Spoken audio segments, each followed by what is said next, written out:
Hi ஜோமோன்ஸ். இப்போ நம்ம பார்க்க போற கதையுடைய பேரு ஆடம்பர ராணி. எல்லாரும் அந்த கதையை பார்க்க ரெடி ஆயிட்டீங்களா? வாங்க என்னோட எல்லாரும் சேர்ந்து பார்க்கலாம். பல வருஷங்களுக்கு முன்னாடி பறவைவனம் அப்படின்ற காட்டுல 2 காகங்கள் வாழ்ந்துட்டு இருந்தாங்க. அவங்க பேரும் பாலுக்காகவும் மாயாக்காகவும். என்னதான் இவங்க 2 பேரும் கணவன் மனைவியா இருந்தாலும் இவங்க 2 பேருடைய குணங்களும் ரொம்பவே எதிர்மறையா இருந்தது. இதுல பாலுக்காகவும் மற்றவர்கள் வயலுக்கு வேலைக்கு போய் அதுல இருந்து வரக்கூடிய வருமானத்தை வச்சு குடும்பத்தை நடத்திட்டு இருந்தது. ஆனா மாயாக்காகவும் வீட்டில் எந்த ஒரு வேலையும் செய்யாம எப்படி ஆடம்பரமான ஒரு வாழ்க்கைய வாழ்றதுன்னு கனவு கண்டுட்டே இருந்தா. அப்பா, இன்னைக்கு என்ன குளிர் இவ்வளவு அதிகமா இருக்கு. இந்த குளிர்ல என்னுடைய ரத்தமே உறைந்து போயிடும் போலயே. இன்னும் கொஞ்ச நேரம் தூங்கணும் போலதான் இருக்கு. ஆனா வேலைக்கு தாமதமா போனா அந்த முதலாளி கூலிய கம்மியா கொடுப்பாரு. வேற வழியே இல்ல, வேலைக்கு போய் தான் ஆகணும் அப்படின்னு சொல்லிட்டு பாலுக்காகவும் புழம்பிக்கிட்டே வேலைக்கு புறப்பட்டு போனது. மறுபக்கம் மாயாக்காகவும் 9 மணி வரையும் ரொம்ப சந்தோஷமா தூங்கிட்டு இருந்தா. மாயாக்காகம் தூங்கி எழுந்த உடனே வீட்டுல சாப்பாடு இல்லாததை பார்த்து பாலு மேல ரொம்பவே கோபப்பட்டா. என்ன இது, இந்த பாலு இன்னைக்கு சமைச்சே வைக்கலையா? எனக்கு வேற ரொம்ப பசியா இருக்குதே. எப்பவும் பாலு வேலைக்கு போறதுக்கு முன்னாடி சமைச்சு வச்சுட்டு தானே போவான். இன்னைக்கு அவனுக்கு என்ன ஆச்சு? சாயந்தரம் வீட்டுக்கு வரட்டும், அவனுக்கு ஒரு பாடத்தை கத்துத்தரேன் அப்படின்னு சொல்லிட்டு மாயாக்காகவும் வீட்டுல இருக்கக்கூடிய பொருட்களை வச்சு சமைச்சு சாப்பிட்டுட்டு அடுத்து ரீட்டா கிளியோட வீட்டுக்கு போனா. அந்த இடத்துல ரீட்டா கிளியோ சமையல் வேலை செஞ்சுட்டு இருந்தது. ஹே ரீட்டா, நீ என்ன பண்ணிட்டு இருக்க? ஓ மாயா, நீயா? நான் போய் என்ன பண்ணிட்டு இருக்கேன்? வழக்கம் போல நான் சமையல் வேலைகளை பார்த்துட்டு இருக்கேன். என்ன ரீட்டா சொல்ற? உன்னுடைய வீட்டுல எப்பவும் நீ தான் சமையல் செஞ்சுட்டே இருக்கியா? ஆமா மாயா, நான் தான் சமையல் செஞ்சுட்டே இருக்கேன். நான் சமைக்காம என்னுடைய வீட்டுல வேற யார் சமைப்பாங்க? ஏன் உன்னுடைய கணவர் சமைக்க மாட்டாரா? எப்பவும் பெண்கள் தான் சமைக்கணுமா? ஆண்கள் சமைக்க கூடாது அப்படின்னு ஏதாவது சட்டம் இருக்கா என்ன? என்னுடைய வீட்டுல எல்லாம் வழக்கமா என்னுடைய கணவர் தான் சமைப்பாரு. சரிடா, நீ உன்னுடைய வேலையை பாரு. நான் சொல்றதுனால உன்னுடைய வேலை என்ன குறைய போகுதா என்ன? நான் சோனாக்குருடைய வீட்டுக்கு போயிட்டு வரேன் அப்படின்னு சொல்லிட்டு மாயாக்காகவும் அங்கிருந்து அடுத்து சோனாக்குருவி இருக்கக்கூடிய அந்த இடத்துக்கு போனா. அந்த இடத்துல சோனாக்குருவியோ நிலத்துல வேலை செஞ்சுட்டு இருந்தா. சோனா, என்ன செஞ்சிட்டு இருக்க? இந்த வருஷம் விளைச்சலுக்காக நிலத்துல விதைகளை நட்டுட்டு இருக்கேன் மாயாக்கா.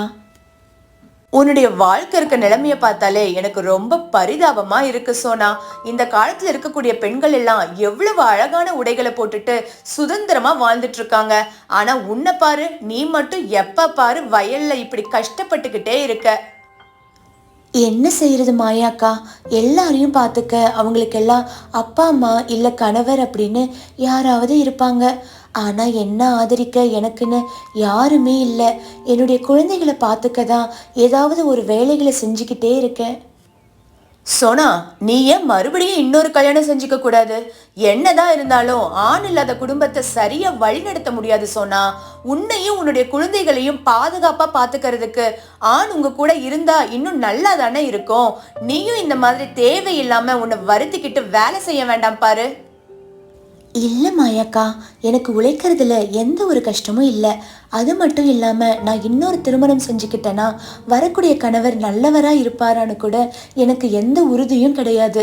அப்புறம் இப்போ எங்களுக்கு இருக்கக்கூடிய சந்தோஷமும் உணவு கூட இல்லாமல் போயிடலாம்.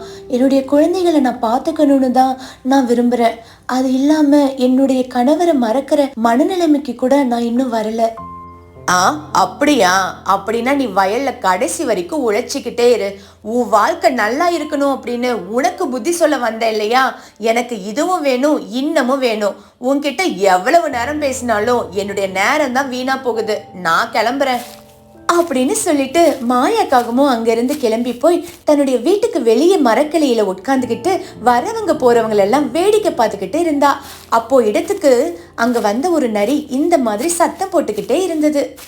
கேளுங்க கேளுங்க கேளுங்கம்மா, உங்களுடைய பழைய வீட்டை புதிய வீட்டை மாத்திக்க உங்களுக்கு ஒரு அரிய வாய்ப்பு கிடைச்சிருக்கு. யார் இந்த வாய்ப்பை தவற விட்டுறாதீங்க. உங்ககிட்ட இருக்கக்கூடிய பழைய வீட்டை எங்க கிட்ட கொடுத்துட்டு எங்க கிட்ட இருக்கக்கூடிய புதிய வீட்டை நீங்க அப்படியே வாங்கிக்கலாம். இதை கேட்ட மாயா மனசுல உடனே ஆசை பொங்க ஆரம்பிச்சது.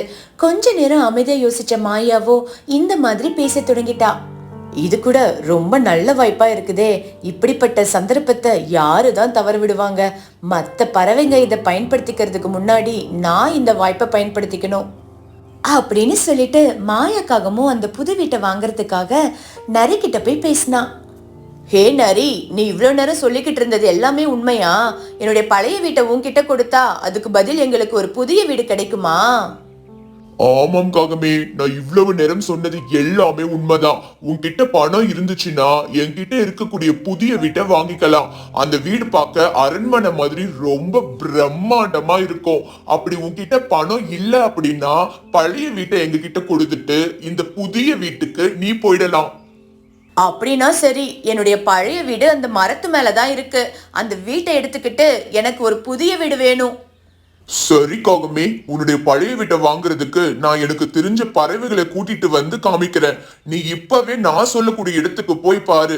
அந்த இடத்துல ஒரு புதிய வீடு இருக்கும் அப்படின்னு சொல்லிட்டு சாயங்கால நேரம் பாலுக்காகம் வீட்டுக்கு திரும்பி வர வரைக்கும் மாயாக்காகமும் காத்துக்கிட்டு இருந்தது. பாலுக்காகம் வந்த உடனே புதிய வீட்டுக்கான திட்டத்தை சொல்லி எப்படியோ பாலுக்காகத்தையும் சம்மதிக்க வச்சா.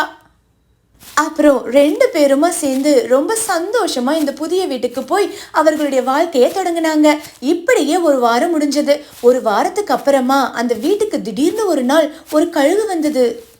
ஏய் காகங்களே, நீங்க 2 பேரும் யாரு? இங்க என்ன பண்ணிட்டு இருக்கீங்க? ஏய், நான் உன்னை கேட்க வேண்டிய கேள்வி நீ என்ன பார்த்து கேக்குறியா? ஏய் கழுகு, முதல்ல நீ எப்படி எங்க வீட்டுக்குள்ள வந்த? எங்க அனுமதி இல்லாம நீ எப்படி எங்க வீட்டுக்குள்ள வரலாம்? என்னது, உங்க வீடா? உங்களுக்கு புத்தி ஏதாவது இருக்கா இல்லையா? இது என்னுடைய வீடு. நான் கஷ்டப்பட்டு வெளியூர்ல சம்பாரிச்சு பணத்துல கட்டின வீடு இது.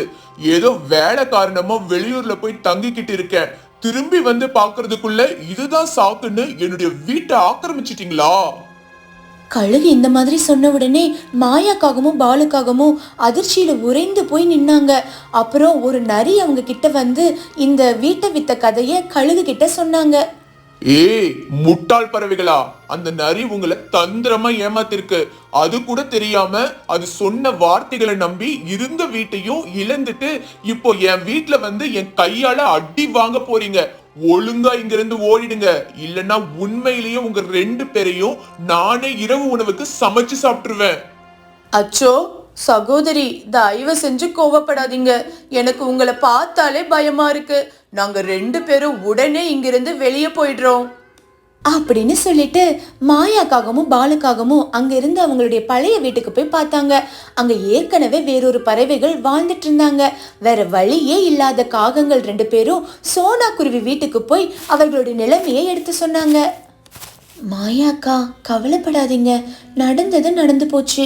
நீங்க உங்களுக்குன்னு ஒரு புதிய வீட்டை கட்டுற வரைக்கும் நீங்க 2 பேரும் தாராளமா என்னுடைய வீட்டிலேயே தங்கிக்கலாம். நன்றி சோனா, உன்னுடைய இந்த உதவிக்கு நாங்க என்னைக்கும் உனக்கு நன்றி கடனோட இருப்போம். நீ மட்டும் எங்களுக்கு உதவி செய்யல அப்படின்னா இன்னைக்கு இரவு பனியில படுத்து நாங்க 2 பேரும் குளிரால இறந்து போயிருப்போம் அப்படின்னு சொல்லிட்டு பாலுக்காகவும் மாயாக்காகவும் சோனாவுடைய வீட்லயே தங்க ஆரம்பிச்சாங்க. அடுத்த 2 நாட்கள்லயே பாலுக்காகவும் அவனுடைய வேலையை இழந்துட்டான். வேற வழி இல்லாம அப்பப்போ செலவுக்காக சோனா கிட்ட கடனை வாங்கிக்கிட்டே இருந்தான். அப்படி சோனா கிட்ட கடன் வாங்கின பணத்தை வச்சு அவன் கிளிகள் கூட சேர்ந்து சூதாட்டம் ஆடினான். ஹே பாலு, எங்க கூட சேர்ந்து சூதாட்டம் ஆடணும் அப்படின்னா முதல்ல நீ எங்க தங்கி இருக்க, உன்னுடைய மனைவிகள் குழந்தைகள் எங்க இருக்காங்க என்ற விபரத்தை சொல்லணும். அப்புறம்தான் எங்க கூட சேர்ந்து விளையாட முடியும். அந்த நேரத்துல தந்திரமா யோசிச்ச பாலுக்காகவும் தன்னுடைய மனைவிக்கு எந்த ஒரு பிரச்சனையும் வந்துவிடக் கூடாதுன்னு இந்த மாதிரி போய் சொன்னான். நான் அந்த ஆத்தக்கர ஓரமா இருக்கக்கூடிய மரத்துல வசிச்சுக்கிட்டு இருக்கேன். என்னுடைய மனைவி பெயர் சோனா. எனக்கு 2 குழந்தைகளும் இருக்காங்க. நாங்க எல்லாரும் ரொம்ப சந்தோஷமா அந்த கூட்டுல தான் வாழ்ந்துட்டு இருக்கோம். சரி சரி, இப்போ நீ எங்க கூட விளையாட வரலாம். ஒருவேளை விளையாண்டு முடிச்சதுக்கு அப்புறமா நீ எங்களுக்கு பணம் தராம ஏமாத்திட்டனா நாளைக்கு நாங்க உங்க வீட்டுக்கு வந்து உங்களை உண்டு இல்லைன்னு பண்ணிடுவோம் அப்படின்னு சொல்லிட்டு அவங்க அந்த இடத்துல விளையாட ஆரம்பிச்சாங்க. ஆனா பாலு நிறைய பணத்தை அதுல இழந்துட்டான். அவன்கிட்ட அவங்களுக்கு கொடுக்க பணம் இல்லாததுனால நாளைக்கு பணத்தை கொடுக்கறேன்னு வாக்குறுதி கொடுத்துட்டு அங்கிருந்து அவனுடைய வீட்டுக்கு புறப்பட்டு போனான். இப்படியே 3 நாட்கள் ஆனது. பாலுக்காக பணத்தை திருப்பி கொடுக்காததுனால அந்த கிளி அவன் சொன்ன மாதிரி அந்த முகவரிக்கு போய் பார்த்தப்போ அந்த இடத்துல சோனா குருவி இருந்தா. யாரு நீங்கெல்லாம்? உங்களுக்கு என்ன வேணும்? உன்னுடைய கணவர் பாலு எங்க? அவன் எங்களுக்கு கொடுக்க வேண்டிய பணத்தை திருப்பி கொடுக்கவே இல்லை. அதனாலதான் அதை வசூலிக்கலான்னு இங்க வந்திருக்கோம். சோனா குருவி நடந்த உண்மையை சொல்றதுக்கு முன்னாடியே அந்த கிளிகள் கோபப்பட்டு சோனாவுடைய வீட்டை உடைச்சு போட்டுட்டாங்க.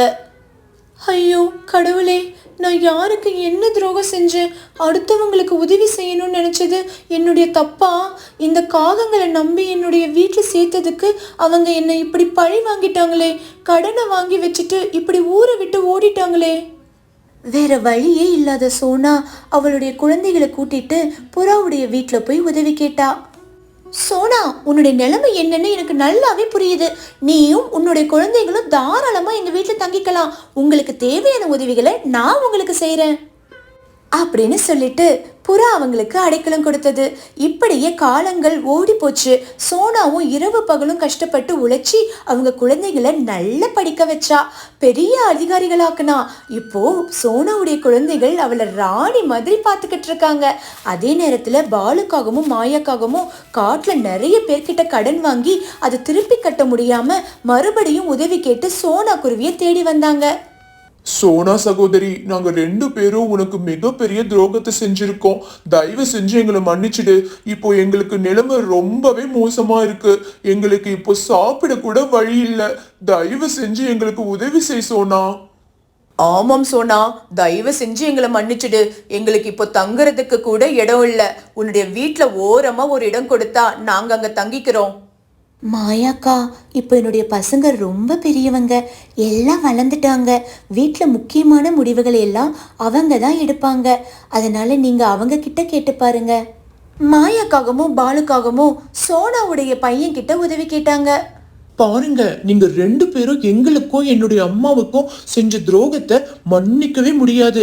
ஆனாலும் உங்களுக்கு கடைசியா ஒரு வாய்ப்பு கொடுத்து பாக்குறேன். என்னுடைய வீட்டு வேலை செய்யறதுக்கு ஆட்கள் தேவைப்படுறாங்க. உங்க 2 பேரால அந்த வீட்டு வேலையை செய்ய முடிஞ்சா இந்த வீட்டுல தங்கிக்கோங்க. ஏதோ உங்களுக்கான சம்பளத்தையும் பார்த்து கொடுக்கறேன். ஆனா மறுபடியும் எங்களை ஏமாத்தணும் அப்படின்னு நினைச்சீங்கன்னா உங்களை வாழ்க்கை பூரா ஜெயில தூக்கி போட்டுருவேன்.